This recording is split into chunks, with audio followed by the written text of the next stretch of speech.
Hello, ladies and gentlemen, and welcome to episode 183 of the Terminus Podcast for the weeks of May 7th, 2022. Today, May 7th, is my dad's birthday, and I am touring the USS Olympia with him. But this podcast is late for obvious reasons, aforementioned. Hope everyone wished their mothers a happy Mother's Day. And I'm your host, Ellis, otherwise known as the Admiral. With me, I have three firemen, actually. Nicholas Wakefield, TJ Sacosio, and Jared Cole. Yeet. Hello. Hello. And Tyler as our brakeman, or technical advisor. Hello there. I'm back. Our senior brakeman. And TJ has gone on strike. So we have replaced him with a scab? Yeah, we have a scab to replace him. Hello, TJ here. Yeah, the views expressed by either TJ, during the course of this episode are not the views expressed by the Terminus Podcast as a whole, etc., etc. Time for a loud intro.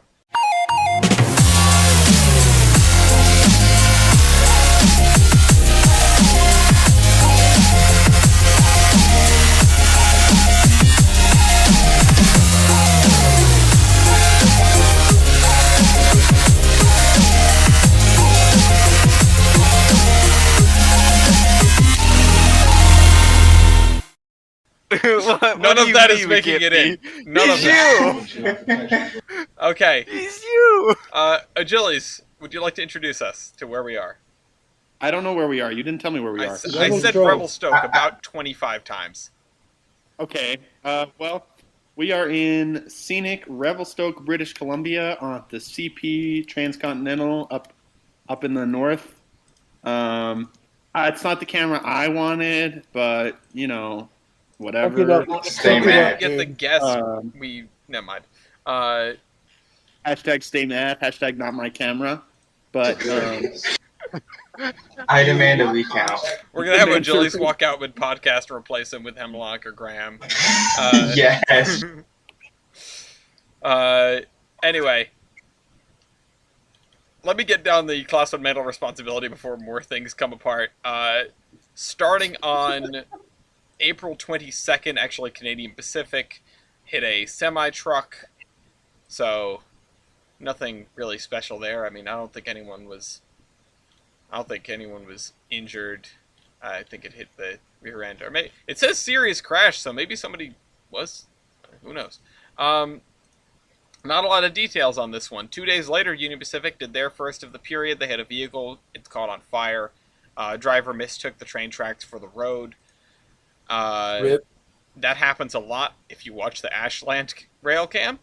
Dude, it happens a lot. Yeah. Or Florida. Even to the point that I heard one of the dudes working in the restaurant, on the last time it happened, you hear someone say, "Oh, it happens all the time." Yeah.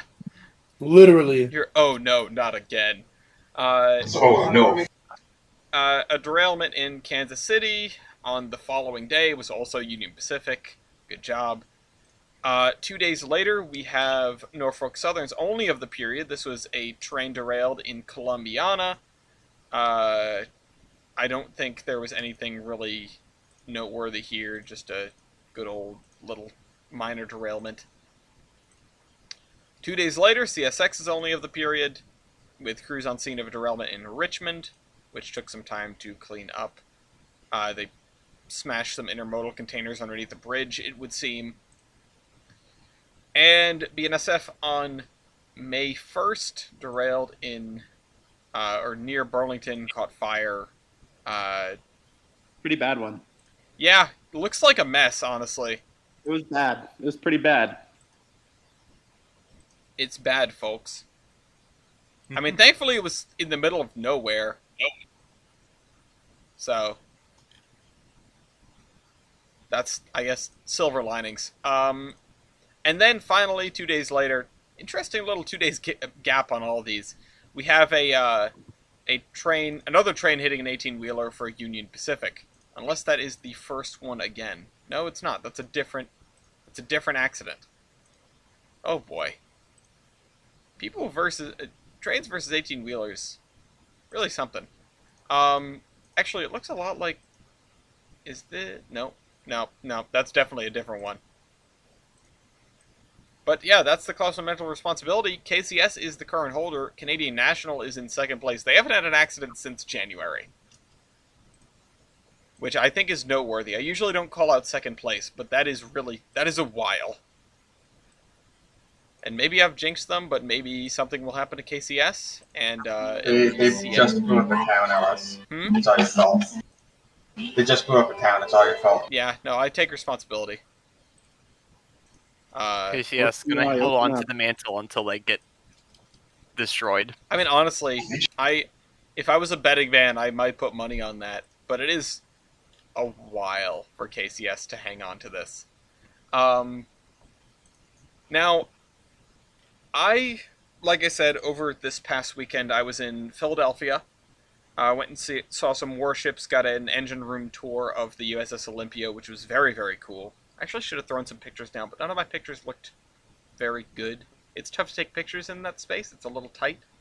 But and dark. Absolutely. And dark. Yeah, absolutely gorgeous triple expansion engines on that ship. And they still, asterisk, hypothetically, turn. If you put steam in them, they would work.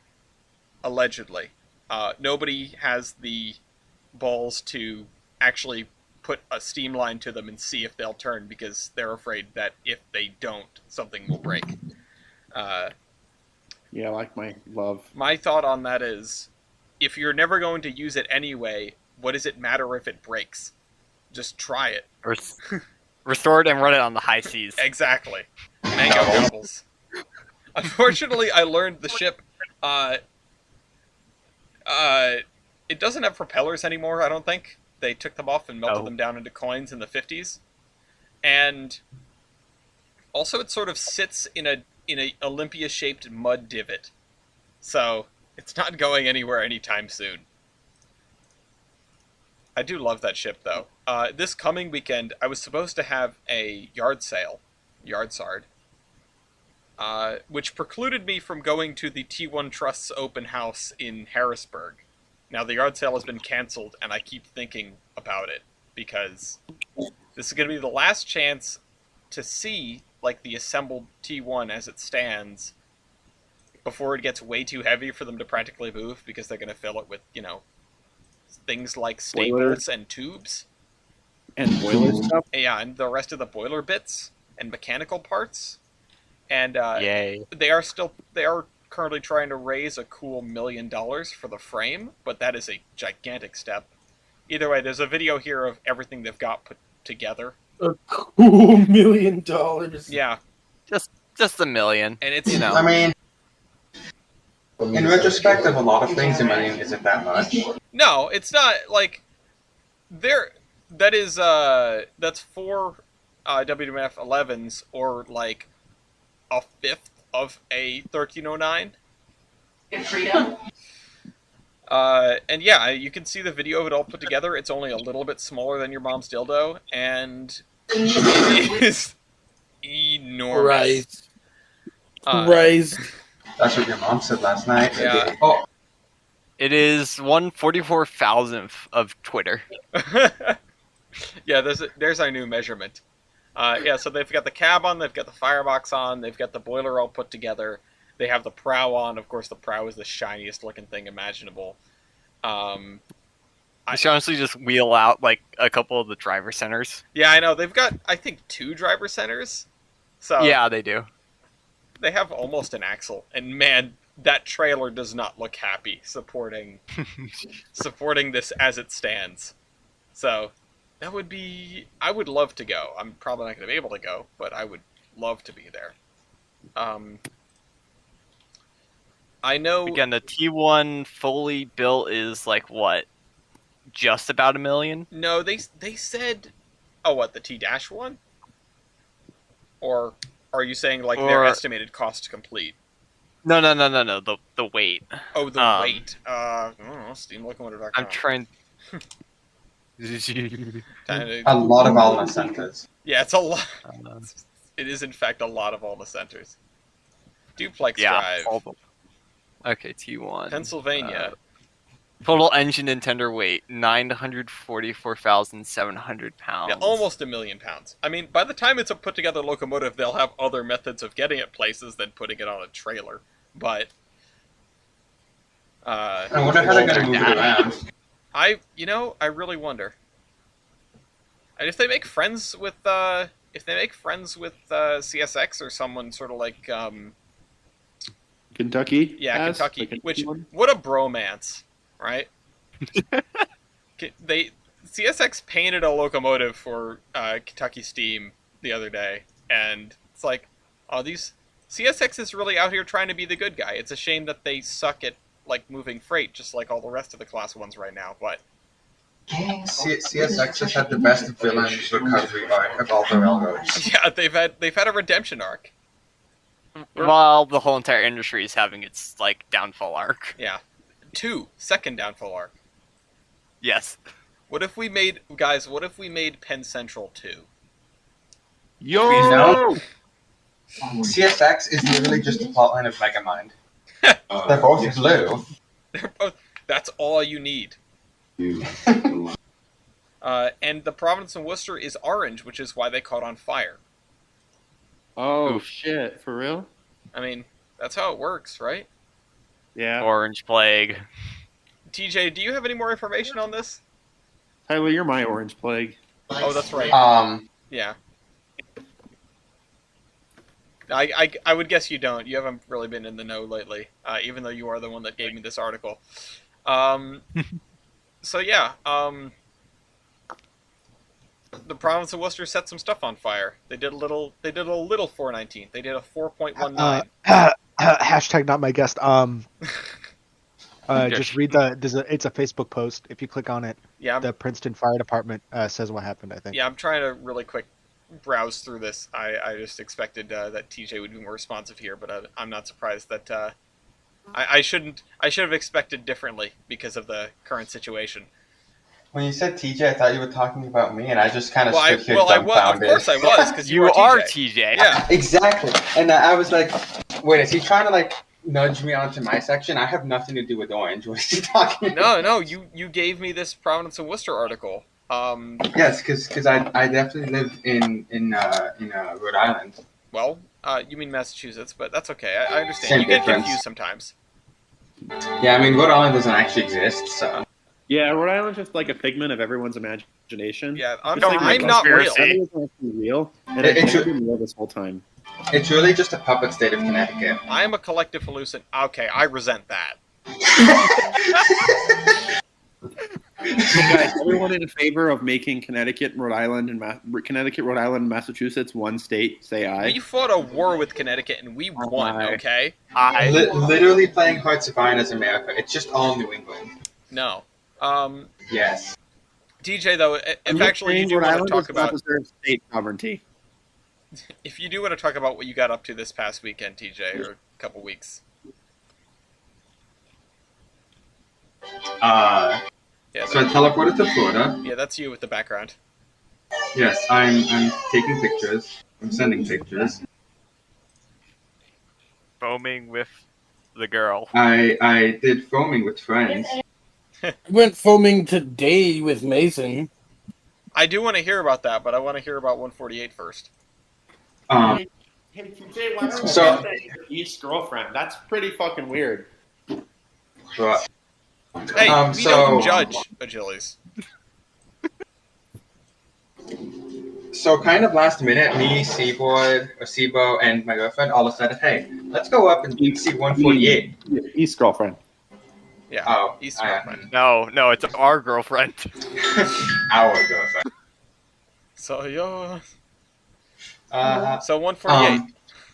yes. So we also met Danny Harmon Oh god. and plenty of other foamers up there. So it started up in Sebring, which is way further north than I thought it was going to be. I'm like, oh, we'll be there in like 2 hours, because that's how long it takes to get to Clewiston. Nope. It's a 4-hour trip. Did it in 2.5. Okay.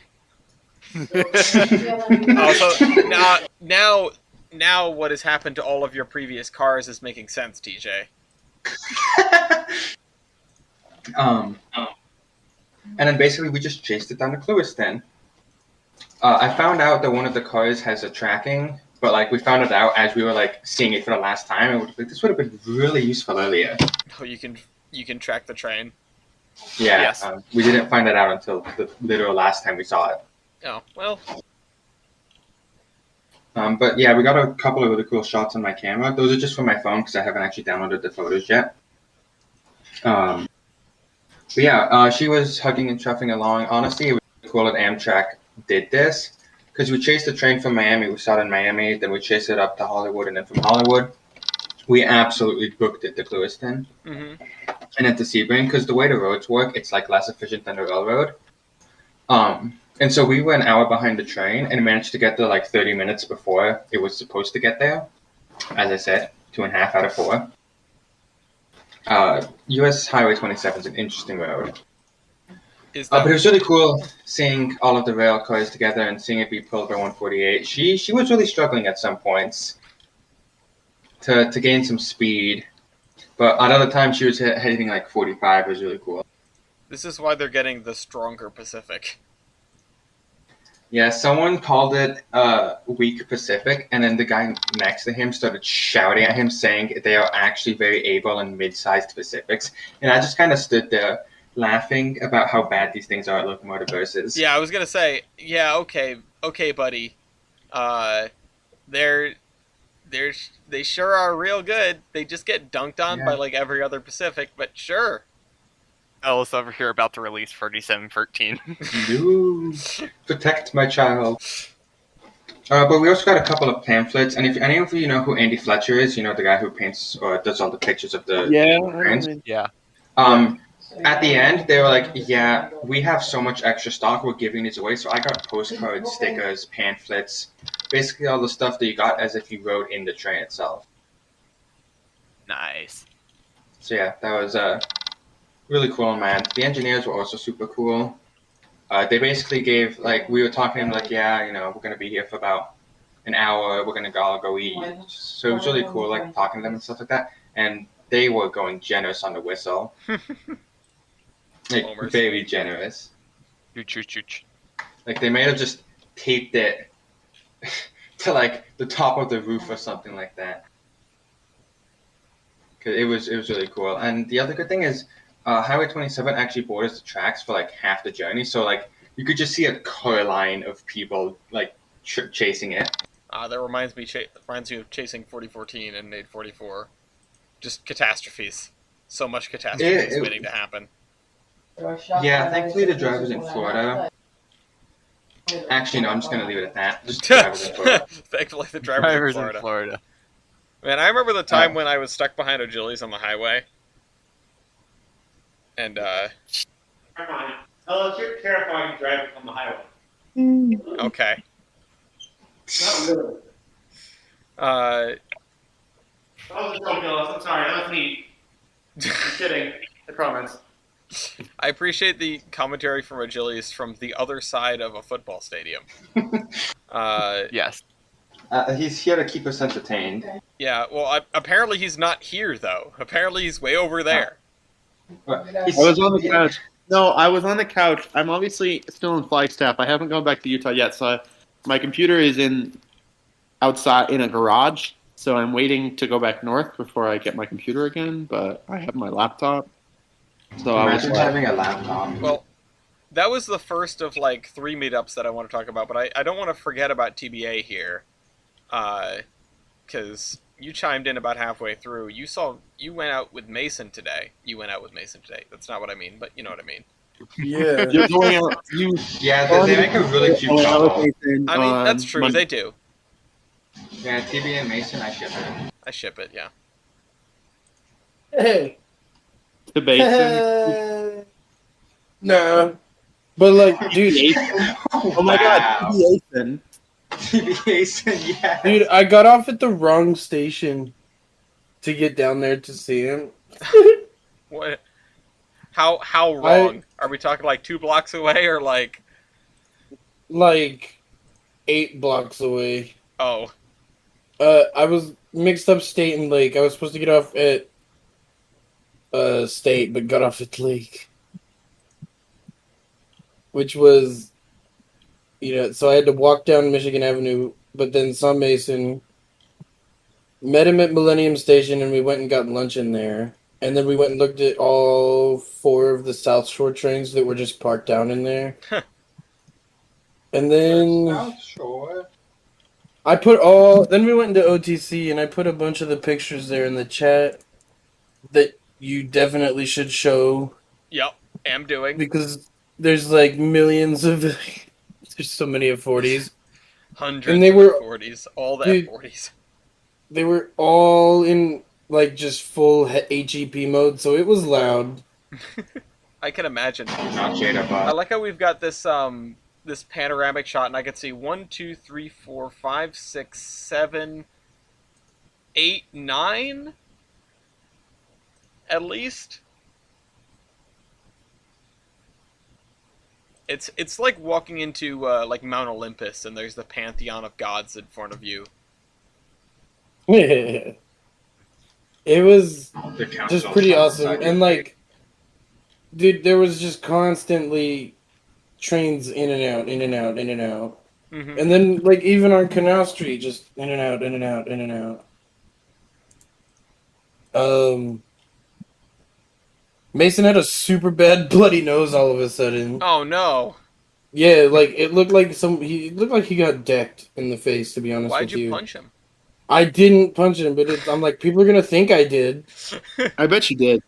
I didn't punch Was him, he but was he like, keeping the coffee syrup from you? Is that what it was? No. Ah, No, it Yeah. was not. But But also, I already made some, and it's just so good. you did finally get your coffee syrup. I handed Yeah. that off to Mason on Operation Apollo. So, like 10 months ago. Oh, nearly a year. Yeah. Like, I was like, here, take this to TBA. he's just had it. And he's like, I don't know what I'm gonna do with it. Yeah, so Jellies? I may get a strike for this, but what do you call French Weezer? You're already getting a strike for Still this. trash. yeah, What do you still call- trash. You call it Weezer. Like, Weezer. Oh, you... Okay, that's a horrible Get fucking off joke. the I hate that I laughed at that. We should kick We- Jellies off. Not my OG Weezer. Jellies. Oh, man. We should- Weezer. Jellies. Put him on the potty. Weezer. Weezer. Now I'm calling it back. Wee Jillies. Speaking of Wee Jillies, I saw Tyler. Nerd. Mason also gave me a little RTA coach in scale. Aw. Aw, I ship it. You guys are gonna have. Yeah. You guys are gonna be together forever. Yeah, we should PDA send. PBA Sin, yeah. PBAs and I saw Tyler in Flagstaff, and he was pretty cool. Did he know I ship that, you two. Did he know that you saw him, or were you just like watching from? No, I was watching him from Oh, afar. okay. No, what From afar. what I was like- actually happened was a bit of a saga. Oh, we love a good saga Not on the really. Terminus Podcast. Please tell us. Well, first we were gonna get together at like 9, and then I had something come up, and then I went to pick him up, and then he had something come up. So we didn't end up doing anything till like 10:45, and then I had like an hour. I had like 2 hours with him. We hung out. We saw some stack trains. Looked at Southwest Lumber Company 25, and talked about model trains. Was pretty cool. Yeah, we didn't do much. I haven't done a ton of rail fanning. I did some yesterday. Yeah. I saw a couple cool things. I didn't even talk about when we, like, Mason and I went over to Roosevelt Road today too, over the Amtrak yard. He finally got to see some of the new Amtrak Venture coaches. That's Because cool. there was actually like a whole train of them that went into Union Station, so that's cool. I got to see the Avalias with my dad. Oh, that's Boss. Nice. We saw 2 of the 5 Metro Heritage units today. We saw the city or the state of Illinois, and then the Rock Island one. That's like the red and orange one. We saw it coming from like hella far away. I'm like, the fuck's that? It's orange. So that means the only one I haven't seen is the Burlington one.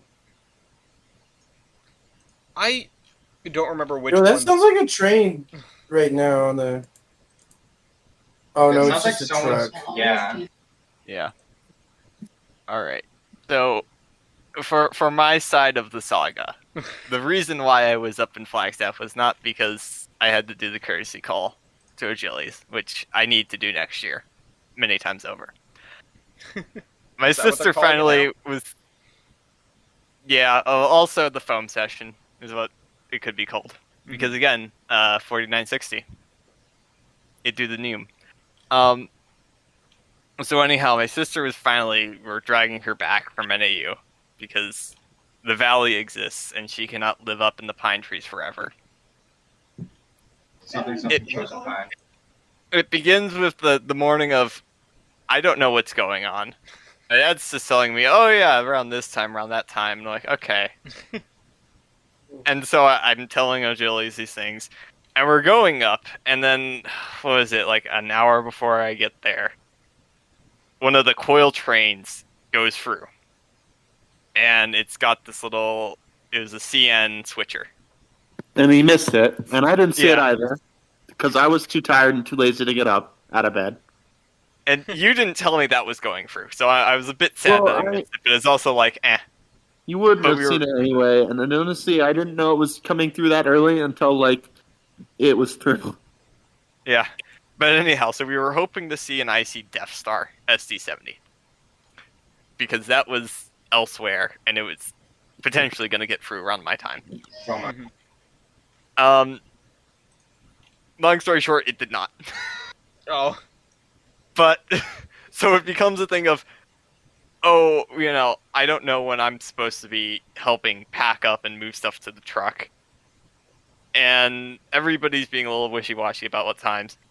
And I assume Achilles is still in the storm, because he's like the other side of the building on the same floor as my sister. And I so was I not. go Spoiler I alert, go was not all the born. way to his door, right? And text him, and I'm like, I'm right outside. You can't escape me. And he's like, I'll be there in 25. I'm like, what? What do you mean 25? Oh, Yeah, I'm not in my room anymore. I left. Yeah. So that was We noticed. disappointment number one. oh my god. But so we ended up going down, and we thought it was just going to be like the lull in traffic. I was going to be there for like the hour that nothing was going through. Ah, that Thankfully, sounds I wasn't. Of course, the meat was screwed up. Because we saw what? A coil. We saw. We saw some stack trains. We saw like a coil train once, and we saw a coil train. Sorry, the dog is whining. I'm trying to figure out what he wants. We saw a coil train, and like a ton of stack trains. Saw like a couple foreign locomotives. That was kind of neat. So not much, but it was nice. Again, I live where no trains are, and O'Gillies is over in the corner, like living right next to BNSF's literal Transcon, which is Look at you guys a getting bit freight sad trains. for me. Yeah, we get stacks. How does you make you feel? Well, my freight train just sets stuff on fire now, so. Sounds about right. Um, But getting back down, like we had so much loose stuff, we didn't bring enough boxes, oh no. and so it was just the thing of tie it down, hope it works, and then we went. Pile stuff in the car, pile stuff on the seats, pile stuff in the back. I try my best to keep my car clean-ish. Yeah, your car was relatively clean. Your hands weren't. My hands? Again, barbecue sauce. His palms were hairy. It's understandable. Barbecue sauce. I got ribs in the Reading terminal and they were good. Oh, Julius dipped his Wait, fingers in the barbecue I'm not sauce. so mad about it. He looked at me guiltily I and then looked turned back. at Tyler. I look at Tyler, and I look at the barbecue sauce, and I look back at Tyler, and I look at the barbecue sauce, and I'm like, I'm sorry for what you're about to see. Oh, And I God. stick my hand in the barbecue sauce, and I stick my finger in there, and I pull it out, and I eat the barbecue sauce while just staring at Tyler. Why? You know, I'm glad to know I'm not the only person who does that. You do that too? Oh my God, you're Yes. all terrible. Yeah. TJ, how could you do such a thing? Anyhow, besides the fun vacation, I'm finally done with high school, technically. Yay!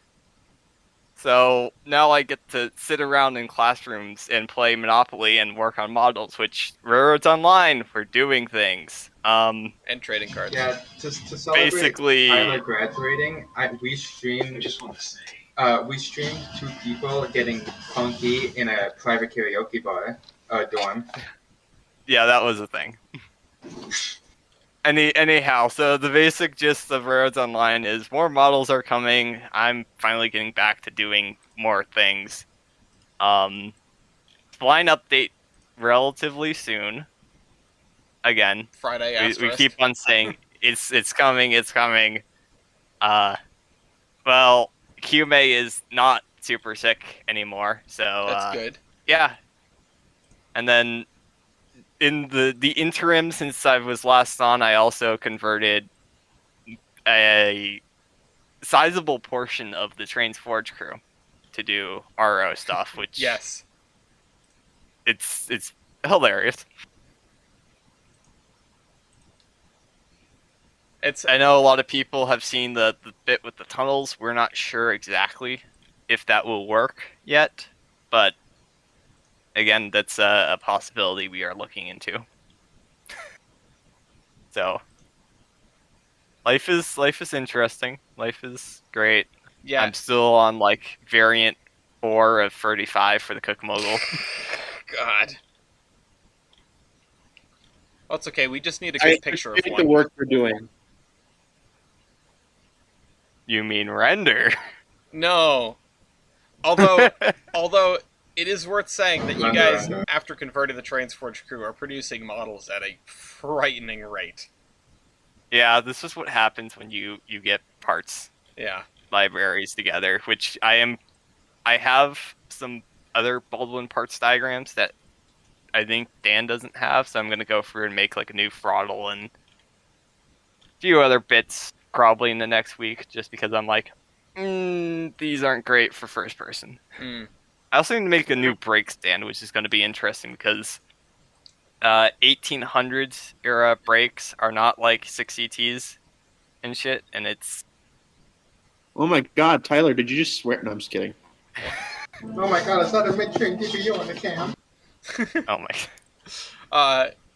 You need models. We need stat sheets. I need pictures, which I got a lot from Brian, courtesy of Graham. You need pictures of Spider-Man. I need All pictures the of pictures. Spider-Man and UPD&G 113 and Betsy and that sort of thing. But speaking of trading cards, we have a trading card locomotive in our little game show segment, which is called... I'm not near the camera. I can't do it really well. I was expecting everyone to just be quiet. I was bracing for that. I thought it was just going to be dead silence. Nobody wants to do it. But no, I'm glad we got something out of that. So yeah, on the one hand, we have LSNI 18, which was one of our standard cards in Batch 1. And on the other hand, we have the thing that caused this whole fiasco, Southwest Forest Industries 25, which was present in the definitely rigged question earlier. It's not like we were walking around this thing the other day. It wasn't rigged. When Ella said Ellis and Genuinely I wasn't. It was just like a question, and then I didn't realize until after I came up with it that I knew Tyler would know the answer, and then I just didn't think of a new one, so I just was like, whatever. When Ella said Ellis and I for the road company, I thought he would said Ellis and I. Yeah, I was like, that how on happens. earth That did- happens to me a lot. I'm gonna be honest. I hear LS and Two I, men in a shed, railroad. and I think, huh? What? Huh? What do you need from me? People are like, who runs the trading cards and Locomotive Royale? And Tyler's like, Ellis and I. Anyway, I should really say that more often. the official railroad of. Anyway, Is that another mid-train DPU? No, it's untrain. Okay. and yeah, these trains are stacked together. They're stacks of Gevos. Actually, it was Jibo's on coal. Yeah. Well, the stacks of Gevos on coal. I would say TBA can do the points because he likes to do the points, but he's dead. So, anyway, let me just go ahead and throw this in the thing, and we're gonna think about who's gonna go first. It really looks. I want Scab TJ to go first. You want TJ to go first? Okay, because I want TJ. We have to denote the two TJs. no, We have Striker. We have the Dirty Rotten Striker, and Scab. yeah. So, this locomotive right here, Grand Canyon / Colebrookdale / Ellis and I, 18 / Slurg. Slurg, will Slash be not represented good. by the TJ that you've heard throughout the whole of this show, and this TJ, or this locomotive, will be the other TJ who has remained quiet and is on strike. So, I'm actually going to give the ball to the Scab TJ because, as someone wants to point out, we're being anti-TJ on this podcast, or anti-union, Anti-union. anti-worker collectivism. So, I have green law, right? what'd you say? Class 25. No, you have Grand Canyon. Can someone send me the stat sheet? It's It's linked. Where is? Oh, it's in the doc. Okay, got it. yes. Yeah. Have you not been in the document? Also, to point it out to you, I just forgot where it was, and I had a massive brain. Sorry. to point it out to you, Scab TJ, you are going to be with the SC4 superheated. Yes. All right, got it. So I'm not going to be calling that. I'm not going to be calling that. Most certainly not that. Let's see. I don't even know. Okay, actually. Experiences that I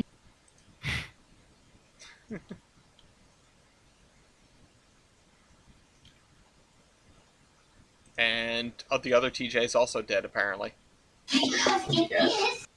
Sorry, what? No. I mean the first one. Hi. Did you try to call something? High pressure cylinders. High pressure cylinders. Okay. Striking TJ. 18 by 22. 22 by 28. Okay. Yeah, that's. This is gonna go. You don't well. need the calculator for this one, This buddy. is gonna go well. Hmm. Okay. TJ, carry on. Tubes. Tubes. TJ. 200 minus 2. Oh, you know, I thought the 2 would get him. 162 minus 2. Or It's that's not 2. minus. Yeah, Okay. Well, TJ wins that one. TJ, your turn to call a stat. Which one? The one that just won. The strike. Flue tube length. Okay. TJ. That's a bad idea. 14.58. What? It was 14.58. What's yours? 12. I think he just said 12. Oh, did you just say 12? Okay. Yeah. Okay, so that's a point for Ellis and I 18. All right, TJ, it's your turn now. Tubes. Flues. Okay, TJ. Blank. Blank. Okay, try something else, TJ. Okay, let's do Number build. Number build. TJ? 1. Okay. 7. 7. Okay, that's more than 1. Alright, number class. 1. 7. 7. Okay. Ratio of a driving wheelbase to overall engine wheelbase. You're both consolidations. This is going to be interesting. TJ? 0.64. 0.59. Okay, TJ wins. TJ, it's your turn now. Engine weight. Engine weight. That's probably a smart call. TJ? 189,360. 112,500. Holy moly. Okay, yeah, 3 points for TJ. Go again. Weight on drivers. 172,000. 101,500. Okay. Now you're tied. Go again. Minimum weight of rail. 72. 42. 42? It was a Yes, lumber no. locomotive. Holy crap. I know I'm joking around at this point, but Jesus, this thing is small. Okay, It's cute. it's like it. it's something. Factor of adhesion. 4.11. Oh my god, 4.1. Wow. Wow, that was close. Okay. You still won though. The other little one of a 2-point lead. Because TJ knows how to play the game. Axle loading. What? Oh, never mind. I don't have that one. Yeah, me either. Try again. Engine wheelbase. Alright, 26. 19.67. Okay. 7-4. Evaporative heating surface. 1970. 1378. Yeah, that's about what I expected. Okay, 5-7. Ellis and I 18. TJ, you're up. Superheating surface. Don't have that one. Okay, try something else. I mean, shouldn't I get the point for having a superheater? That's a style point if there's no Oh, style. okay. Combined heating surface. 1378 again. 2443. Okay, 6-7. TJ? Grid area. 22.2. 49.5. Okay. Firebox area. 130.1. 241. Wow. Ba ba da ba ba. Robert Livingston's power computation. TJ?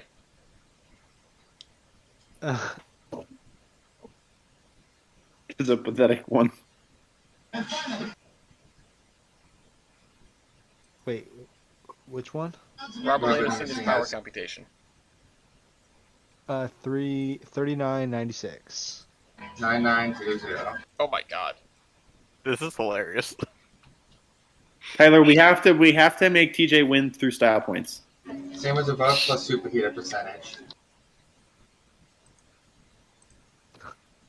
3996. 11781. Same as above for substitute firebox area for gray area. 23,418. Jesus 57,358. Christ, this is a murder. Oil pressure. 180. 200. Driver diameter. 44. 55. Oh crap. Year built. 1910. 1929. Okay, we have hit enough points to go to style points. Power L1.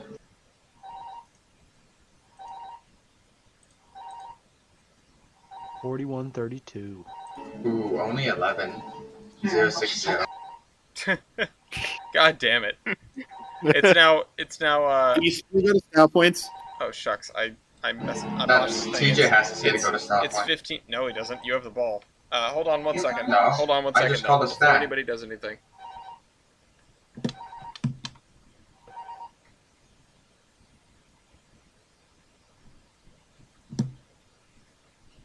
There you go. My house phone was paging.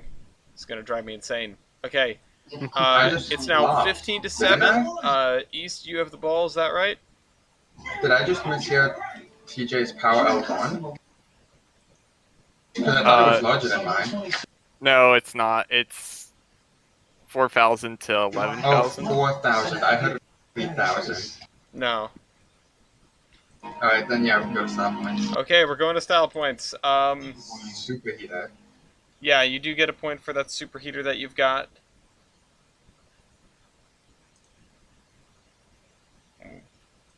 I mean, it's TJ's to try and come back on this one.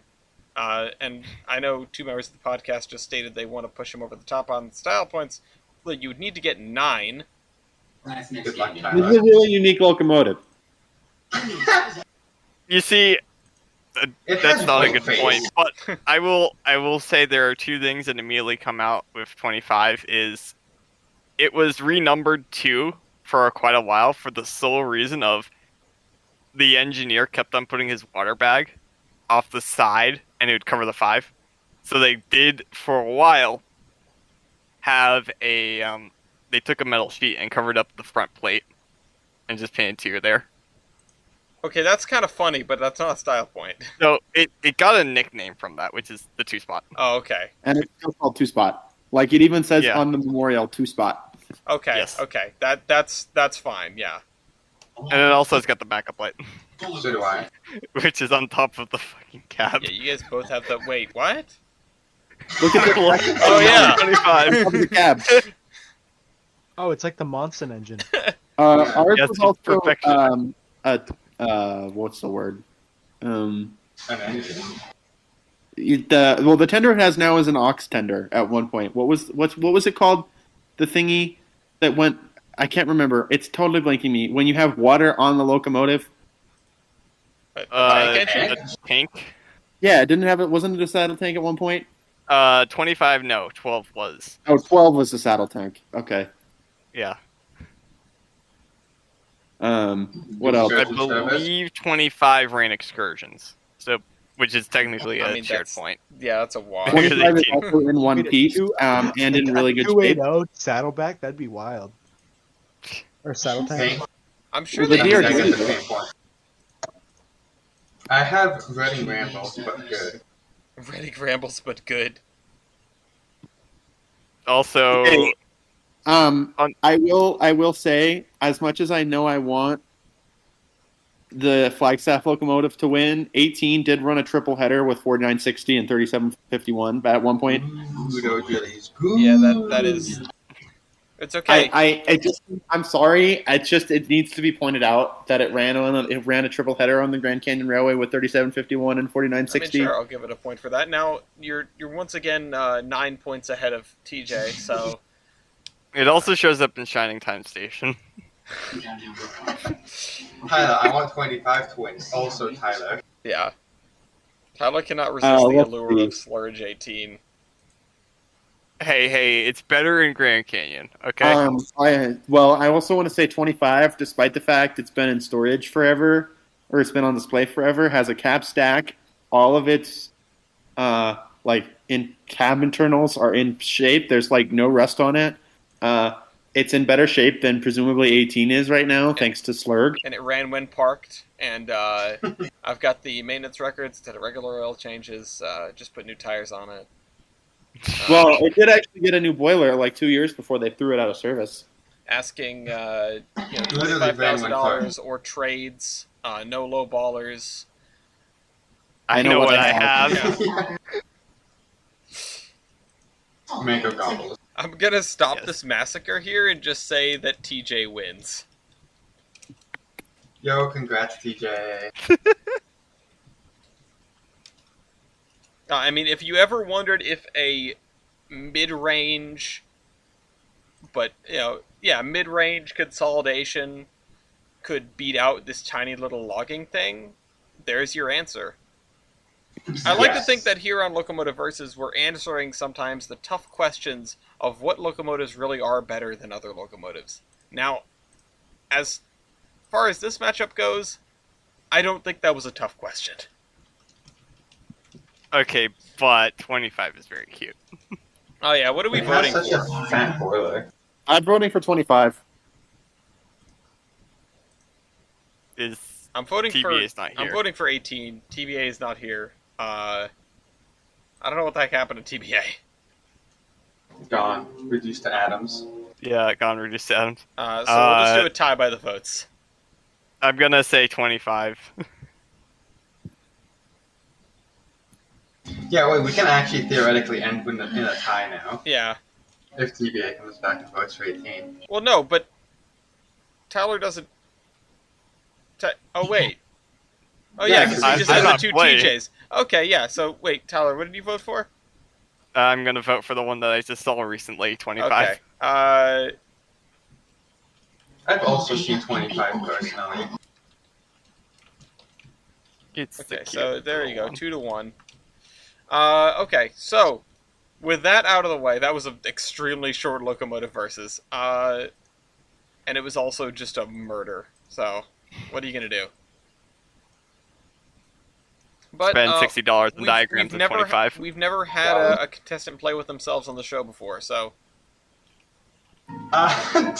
Phrasing. anyway, I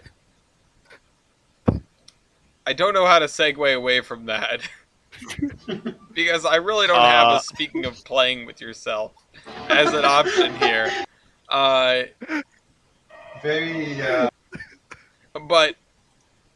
the Saratoga and North Creek, for those who remember, the Saratoga and North Creek was one of the Iowa Pacific properties. Oh, you know what's one of the things? We didn't even mention the fact that, Ogilis, you got to see that IC unit later.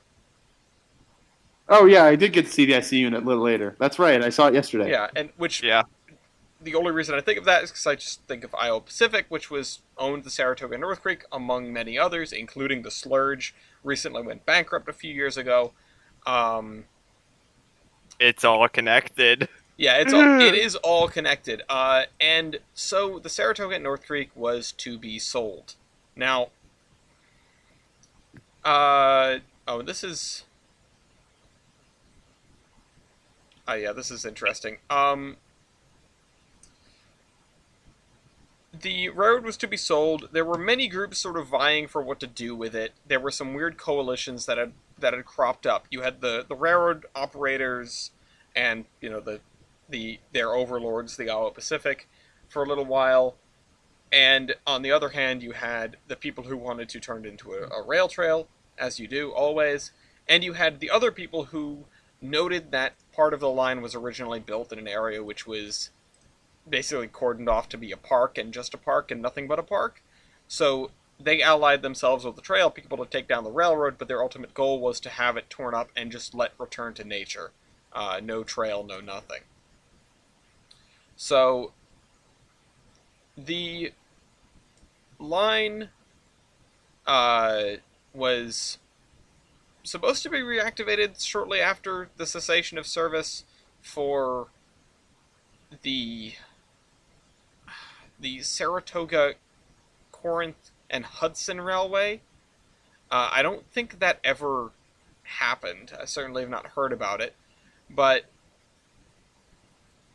this was on, I believe, the more southerly end, and 4 bids had been received for the more northerly end toward the Tahawas mine. The number 1 of those bids was a New Mexico company.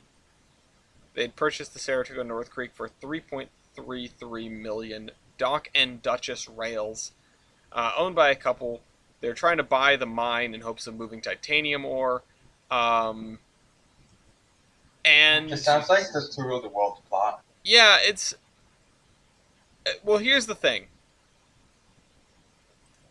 They didn't pay.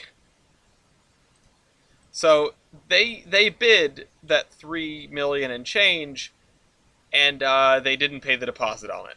So it went on to the next, which is Revolution Rail, which is that the same company that was doing this previously? Because, no, Raven Rail and Revolution Rail, those are two different companies. And it's a rail bike operator.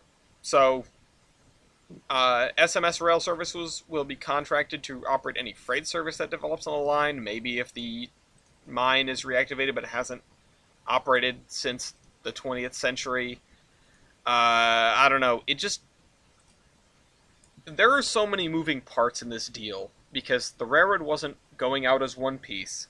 It didn't go bankrupt because it went bankrupt. It went bankrupt because the holding company went bankrupt. All the stuff got shifted off property. There's basically nothing left except some rail lines. And it goes to a mine that hasn't operated, a town that doesn't have a station anywhere near the town center, and it just strikes me as really tough to do anything with. I know it's just as scenic as any other railroad in the Adirondacks, but I don't know. I don't think I understand all the moving pieces of this deal. You say that, but you haven't mentioned one of the other bidding parties. Which was? The Sierra Railroad. Which... What? Why? What would they want this for? It's the first of the two for SNNC sold, I believe. Okay. Yeah. You have the paragraph 2 last sentence. Paragraph 2 last sentence. Let me look at that. Yeah. I think that's another one of the bidders, right? Yeah, other bidders, yeah. Revolution Rail and Sierra Railroad, which is also bizarre. The other thing is... Yeah, so part of the line is owned by municipalities. The top 28 miles were in the sale, and this is not a short railroad by really any stretch. This goes from Saratoga Springs about halfway to the Canadian border through the middle of nowhere. There really is not much out here. So, if someone wants to run a tourist railroad, that's understandable. If somebody wants to do rail bikes, that's understandable. The only other purpose for this rail line would be to move titanium if you get the mine reactivated, I guess. You're definitely not going to have commuter service. You're definitely not going to have local freight service. Don't tell the natives, but Tennessee Pass wants to run oil on the line. Oh, God. Yeah, they're going to run through oil trains from the new Adirondack Basin Railroad. Oh my God. That looks what so on dumb. earth is that? The Grand, what the Oh yeah, I did say there were... Yeah, 01. Oh yeah, 01. Or it's the opposite of 10. Yeah, I think this has come to a Versus before, courtesy of Weibold. Of course.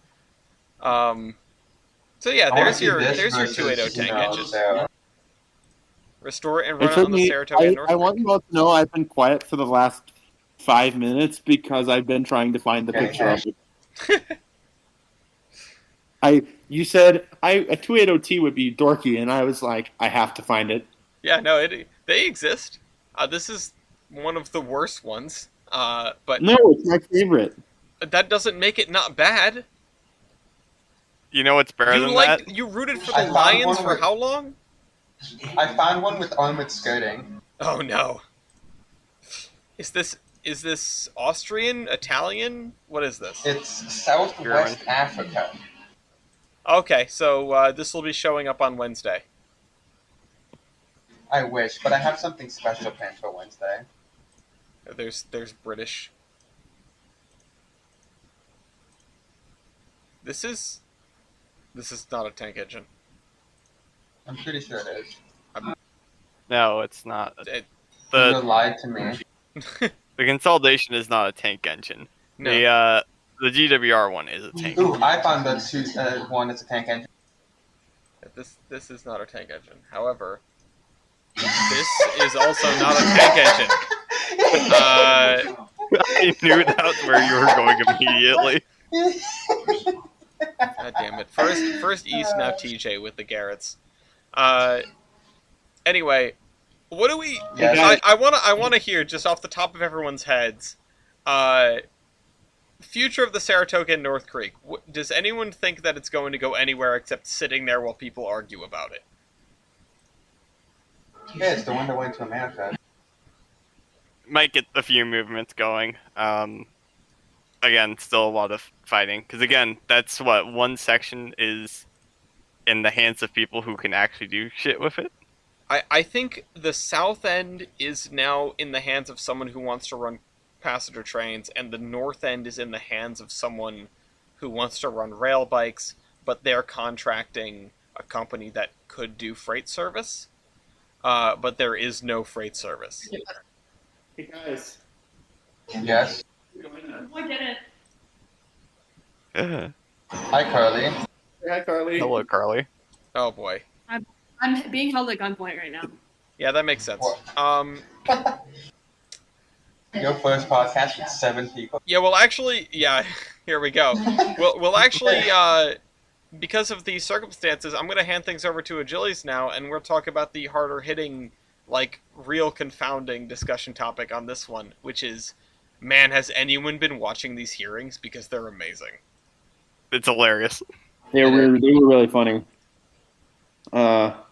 Basically, if you've been living under a rock for like the last 2 weeks.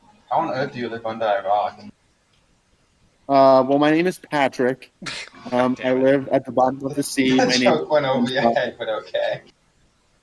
I'm pretty sure if you live under Iraq, or Iraq, you just live in You live Saudi under Arabia. Iraq. I live in the middle of this. That's a good one, Alice. Or Kuwait. Basically, BNSF, CSX, NS, and CSX all had to go. You said CSX twice. You're missing Union Pacific. Possibly the And worst CSX. offender here. No, BNSF is by far the worst. Okay, BNSF, BNSF is worse with the attendance SAS. policy, but UP is... I feel like UP is worse overall for just service. UP Yeah. is embracing its inner SP and wanting to kill the road off. But unlike the SP, the UP doesn't have investments in housing. And it's... Anyway, before I was rudely interrupted, No. basically the railroads had to go to the STB and provide a explanation on what the fuck are you doing, guys? Because it's been real bad. Because it's been bad. So they basically had to go to the Surface Transportation Board and said, why is everyone complaining about your service? Why are you not able to hire things? And basically, everyone pointed. It was a lot of just the blame game. Rail people said, well, if you let us have one-man crews, this won't be an issue. It's Ukraine crisis that's the problem. The pandemic is the problem. PSR is not the problem. It's everyone. Which is it's everyone but us. It's everyone but us. And Shipper said it's PSR that's doing this. Blah blah blah blah blah. And it's our employees that are bad. And everything sucks. And nobody wants to work for us anymore. And one-man crews are the solution to everything. And if we just allow one-man crews, Jesus Christ will come back and everything will be hunky-dory. And the STB obviously didn't really buy that. Our Lord and Savior, the two people whose names I can't remember, but were literal God amongst men. There was, in fact, an F40PH in the stand for the Surface Transportation Board. And obviously shippers are saying, actually, it's the fault of precision scheduled railroading, and not that, but you're stupid, and you guys can't run a railroad, and I can personally attest to the gridlock, because Barstow Yard goes in gridlock every other day, and, like, They leave one main open for when UP isn't in gridlock because they go through Barstow, but there'll be like 7 trains tied down in Barstow. But anyway, after this hearing, the STB was like, actually, we don't really believe you. You guys are stupid. So 4 of the 6 American Class 1s, the only 2 that were sort of present but not really were the 2 Canadian Class 1s and KCS. KCS was actually praised for somehow still managing to run a really good railroad.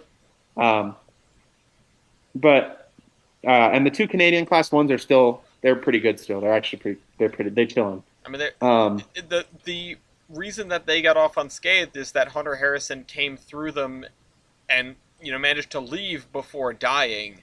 So like all of the the grand plan could be executed and then of course acknowledged and reversed. Meanwhile, he made it to the U.S., came to CSX, started doing his thing. And Hunter Harrison effing died. Yeah. So BNSF, which obviously I think right now it and Union Pacific are easily the 2 worst Class 1s because BNSF or UP was like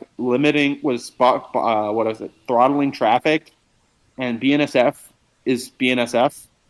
But they're going to have to submit plans on how to fix the service crisis, which I don't think is a particularly good solution because the railroads are just going to use their own thing, and the STB will just kind of say, okay, and that'll be that. I mean, what else are you going to do?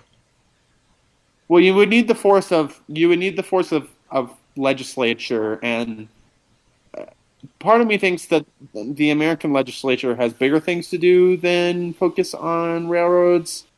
No. We just need to break up all the railroads. I mean, does it though? Because this is kind of important to like commerce of the nation as a whole. Yeah, but the problem is, I don't know if you're following politics right now, but like some big stuff just happened with. Okay, but if commerce doesn't go through, we might just starve. Yeah. No, I mean, there are other things that are also important, but that doesn't make this unimportant. That's fair. And again, what was it? The potatoes? Oh God, the potatoes! Don't. I'm having flashbacks. When commerce doesn't go through, where are our potatoes, John? Actually, that's the thing. Like, they're in Selkirk Yard. LOL. I appreciate them doing. I appreciate them saying like, "Hey, you have to like tell us how you're gonna fix it," instead of just being like, "Yeah, you guys are doing bad. Go do better." I know it's not like, oh, we're doing something incredible rash, like, oh, we're gonna shut down your boards and replace them with people that will fix things, etc. I wish they were being more forceful, but maybe that time will come. Bottom line is, at least they're doing something. Yeah. For it to get to this point is really significant, It's just really sad. Also true. Yes, it is sad. You know what would have been funny? What? If MRL became a Class 1 and then instantly got dragged into this. Congratulations, you've been promoted to Class 1. You're now being sued by the government. Yeah, you're now make service better. But we're not even with these guys. Literally make service better. Except how can they make service when all of the traffic is through traffic? That's Yeah. Yeah. The STB turns to MRL and says, make service better. And the MRL just turns to BNSF, who's sitting right next to it, and says, make service better. Do something. Yeah. Make it work. You know what else is sad? The whole entire thing of do something. My relationship. I'm just thinking of Wick Mormon in the corner playing around with the EBT and just like watching like 6 months the government's just gonna tap and be like, hey buddy, hey pal. You come back and like fix things. Yeah. Yeah. They're gonna need to start railroads. they're going to need to start installing pro-railroad people in the railroads.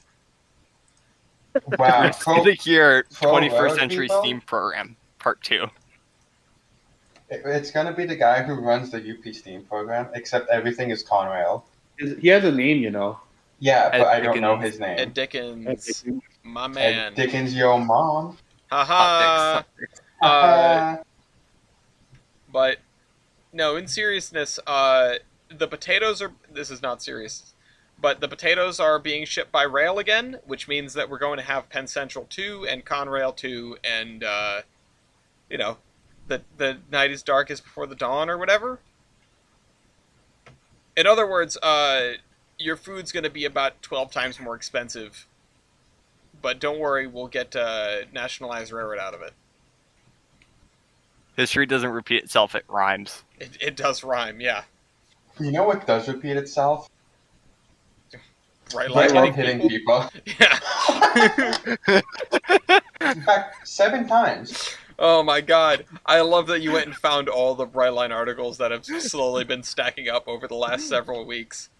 It's all Brightline. Every No, once in a but maybe while, we have to go through and purge the Brightline articles because we have too many of them that are just titled Brightline on my end, because that's all I write down, and it's just because Brightline hit somebody. Did you say Brightline hit someone, like, while we were setting up for the show? Yes. God damn. So they are now on a 4-day streak. Give it up for day 4, everyone. Day 4, give it up. Killing Day spree. They're on a 4-day streak of hitting something. I believe it's a 3-day streak of killing people. Oh my god. No surprise, considering Florida is the capital of dumbass. It's true. They don't call a Florida man for nothing. He's more Florida-based as of right now, but... So I believe 4 of the incidents were deaths, while 3 were only injured. However, 2 of the articles are from a week or 2 weeks ago, so I'm not actually, they haven't been updated, so I'm not sure if the people have died or have, not died. Yeah, they were taken to a hospital in a critical condition, and then Brightline sought them out, came crashing through the wall, and finished the job. As we went over last podcast, Brightline does have AIM-9Js. Yeah. Oh, yeah. It will come for you. There is no way to predict where a train will show up. If only there was some way to know. Yeah. What is this war on passengers, though? I know Brightline is doing the very literal war on passengers, where they just keep running people over, but so I guess this kind of relates more to the STB hearings, other than Brightline does, because Brightline is the best class 1. They're getting up there in mantle of responsibilityism. yeah. Yeah, we actually add having it. Brightline to the mantle of responsibility. No, because they would Yeah, just I be get it. losing every day. The list It's of hilarious, though. we would spend the Alice would be entire like, okay. beginning of the podcast just listing off Brightline accidents. Instead, we get to do that here in the part that's supposed to be about serious discussion. Alice is like, okay, and for this week's class of mental responsibility, for the weeks of August 20, for the first weeks on August 1st, Brightline hit someone. On August 2nd, Brightline hit someone. On Brightline August hit 3rd, someone. Brightline hit someone. On August 4th, Brightline hit someone. On August 4th, Brightline hit someone twice. But the one passengers is basically Amtrak versus freight railroads, and how Amtrak's like, hey, you're supposed to give us priority, and then freight railroads laugh as PSR shoves its very tiny micro penis into something. I don't know. Yeah, no, so I saw there was an STB hearing going on about the Gulf Coast situation, like earlier today or yesterday. I didn't get the chance to tune in, but I was like, ooh, what's that? That sounds juicy. I want to know what's going on here. Did we mention the live leak live streams of Amtrak becoming the rail cam? That was on Twitch, but yes. That's the same difference. Welcome back, gamers. It's a kind of an important difference. Twitch, you expect to see, like, normal streams, and Live League, you expect to see someone dying. The difference in between Brightline and Amtrak right there. Yeah, Brightline got its Twitch account shut down. But when Brightline hit a truck, they like really effed over one of the units, so they actually have to put the unit into like actual maintenance. They can't just replace the nose cone and be done with it. Oh no, they've hit too many people. So you know the like black tarp they put over Thomas when transporting him? Yeah. It's that, but just over the face of the engine. You can see a pic of it right there. Is it like Of it's? Oh, well, there's Brightline being smashed up.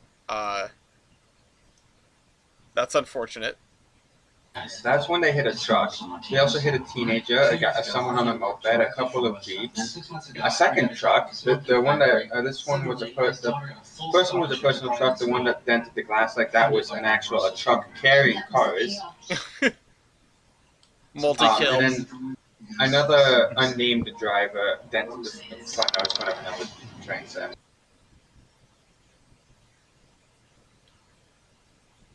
And none of them were Brightline's fault, as every single one of them was related to the driver going around the gates.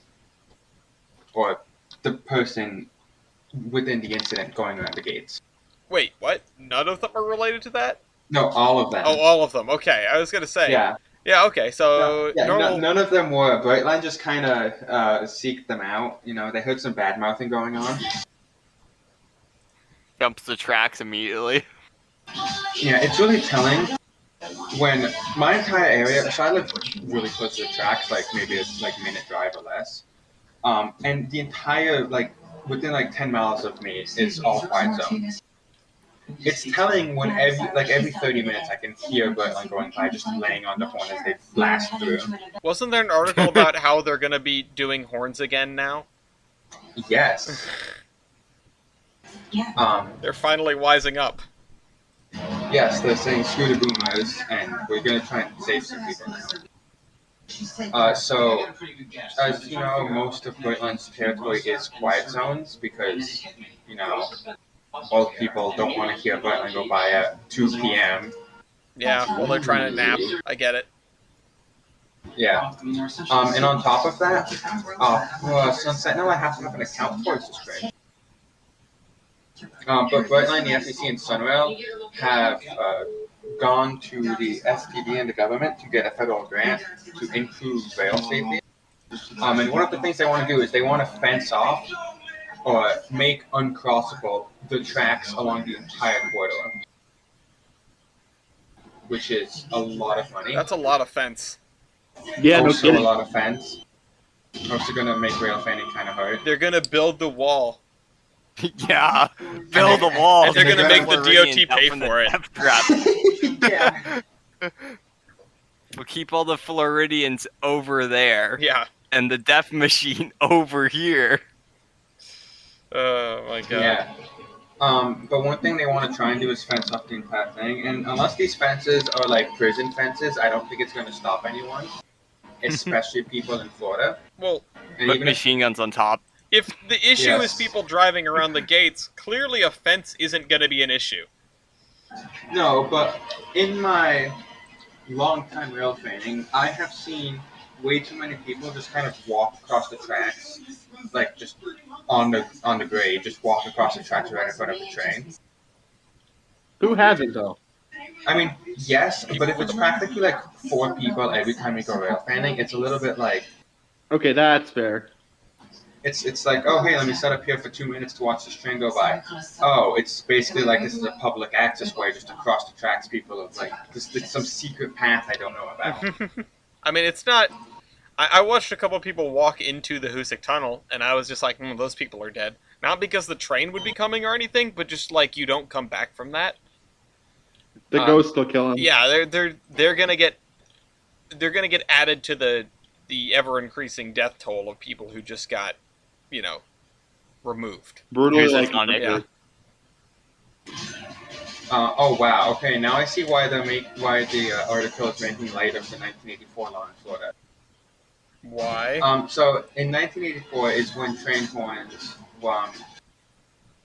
is when the federal legislature allowed cities to ban horns along the Florida East Coast roads at 511 of 600 crossings. which is like 80% of crossings are quiet zones. Oh wow. But then 7 years later, this was in 1984, by the way, before Brightline. 7 years after 1984, there was a 195% increase in FEC hitting in the FEC hitting cars at night in quiet zones. Oh wow, what a surprise! It's almost like the horn is there to tell people the train's coming. But then the FRA said that's not good and redacted. No, whatever. Took away the fact that they could silence train horns. But then in 2013, it once again allowed quiet zones to be instated if they have quad gates. And if you don't know what a quad gate is, it's basically a gate on. But there's four of them. Yes, it's not just your standard one arm. You have 4 arms, and it's really pretty to see around Christmas because it looks like someone left the Christmas lights hanging out whenever the train goes. Whenever the train goes by. But it also creates some really interesting intersections where you'll have like 30 feet long gates, and the arm or the like boom above the thing would have to stretch across the entire road and have like 10 like blinking lights. It's pretty interesting. There's a crossing in Palm Beach. I can go picture quick. Yeah, they definitely. It's just crazy. They go hard with the gate infrastructure, and you'd hope it would help, but it doesn't. There's a good example of average road crossing in Florida. Average road. Or to use the meme, least protected Florida railroad crossing. But yeah, now people are trying to get the horns back. Oh, okay. Brightline is up to 60 deaths or 60 kills. Yeah, they actually, I was looking this up, that makes them like the 10th most successful serial killer of all time. Who do we have to pass? Hold on. I love the the list of serial killers by number of victims page, because it's just like, don't expand this list by murdering people, please. Wikipedia be like. Yeah, so hold on. Brightline has already hired, quote, safety ambassadors, is what they call them. It's basically guys that just sit at the crossing and like walk out into the road whenever a train's coming, just to make sure no drivers can go around. Oh yeah, crossing. They literally flag there's the like crossing. 5, yeah, they just literally flag the crossing as the gates are going down to prevent people from going around. But they can't have these people out 24/7. They should though. Because what they should, but one, it like money, but also 2, I'm pretty sure it would be like against some sort of labor laws because they basically just sit under an umbrella for like 10 hours a day. Well, you have to build them a crossing shanty. I mean, Oh yeah. This is not like space age technology that they're on the cusp of here. This is like things that railroads stopped doing in 1975. But yeah, Or like the 1960s. the 2 other things are things I don't know what they are. Maybe Tyler and Julius can help. But the other rail safety questions are flexible pole delineators and rail dynamic envelopes. I mean, a delineator is just a plastic post. So Do they like shoot up from the ground and impale anything? probably not what they're going for. Yeah, probably not. And then what are dynamic rail envelopes? Oh, you know what? The delineators would probably be set up on the center line so that you can't drive around the gate that's down. Yeah, But you can't anyway because it's quad gates. And yet people are doing it, so... No, they don't drive around it. They just go through it. Oh, well, can't really help them then. Or I've also personally seen this. People will get out of the car, like they'll have a passenger get out of the car and just lift the arm up and drive under it. Oh my And god. then pick them up once they drive under. I have video of that, but I'm not going to find it. Yeah, but Tyler, you mentioned about the 60s. I just wanted to say, coming back to it, especially because this is Florida, even with a crossing shanty, reading the railroad that came out at night, one of the best chapters is on the author's experiences as a crossing tender on the Boston and Maine in the late 70s in near downtown Boston. And man, it just sounds miserable.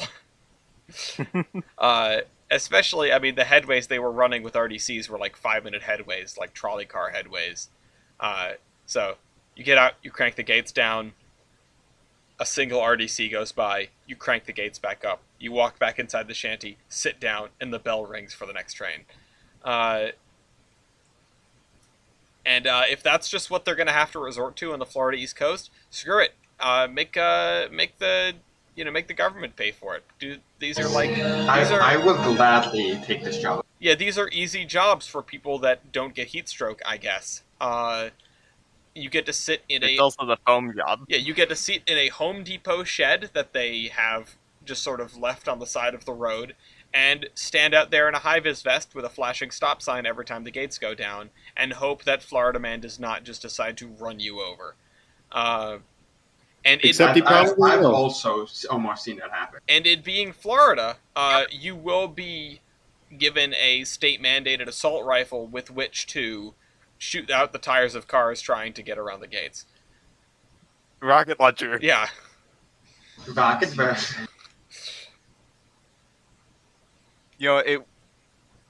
Question though on the serial killer list. What's the top one? Oh, the top one is, this is only 1900 and newer, but that would be Luis Garavito, who killed in Colombia, Ecuador, and Venezuela from 1992 to 1999 with 193 victims.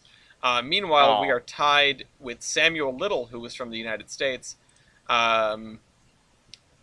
which is America's most prolific serial killer. So Brightline is about to become America's most prolific serial killer.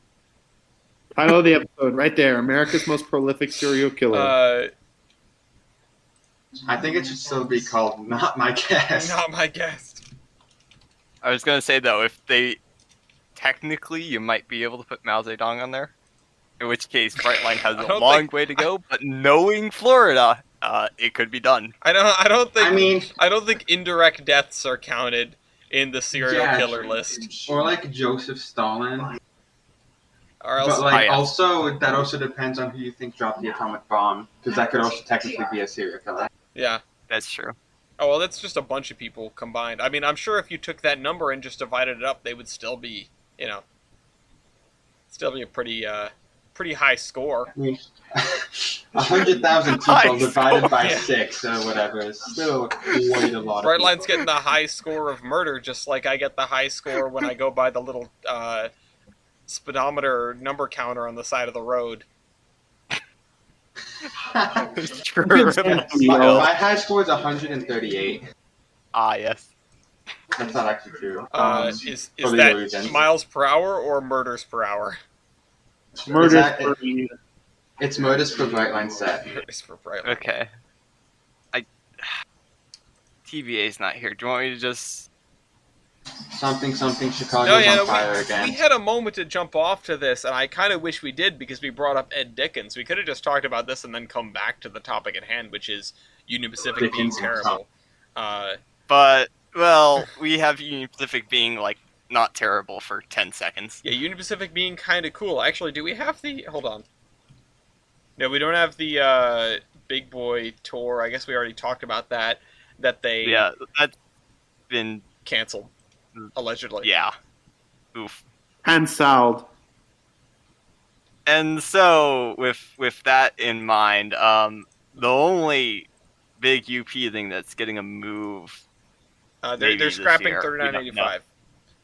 No, they're dropping it from the roster. Yeah, they're it's been a good run. They're scrapping 3985 and 5511 and 4014 and no, they're keeping that one. But they're not running it anymore because the STB was being mean to them. So they said we're not going to let the public have things anymore until they vote in some people that'll just let us do whatever we want.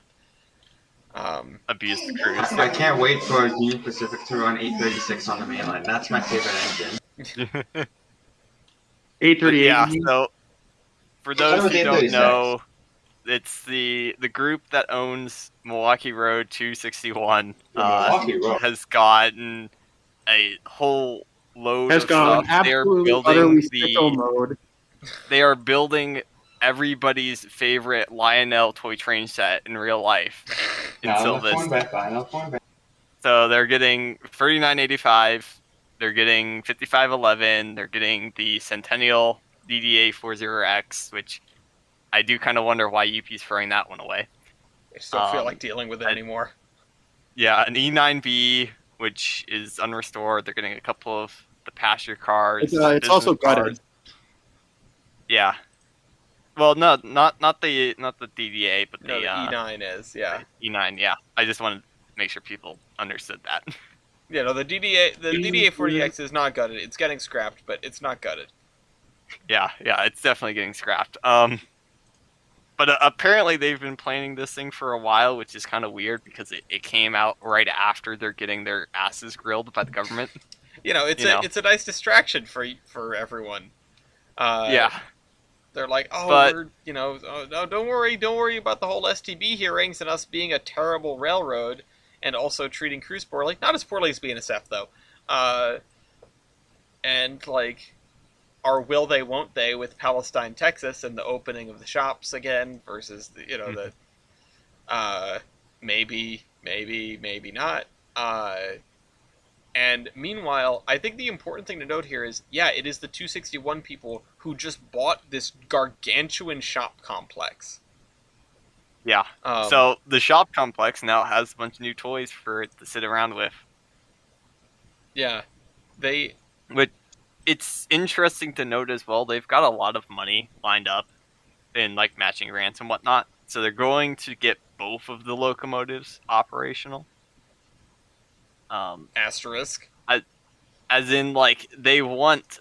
I don't know exactly what they have planned for 5511 because it's what a QJ can do, this thing can do, but worse. And it hasn't run since the 50s. It's the thing where, again, how this thing ended service was it was out of traffic, the boiler certificate had, expired, and UP turns around and just kind of goes, hey, do we still have one of those 210-2s here? Yeah, we do. We have one over back there. Okay, cool. Does it run? No. Okay, let's put a bunch of tires into the smoke box, light it up, and shove it down a hill with some cars to fit some PR shit. Hey, look, it's running, guys. It's running.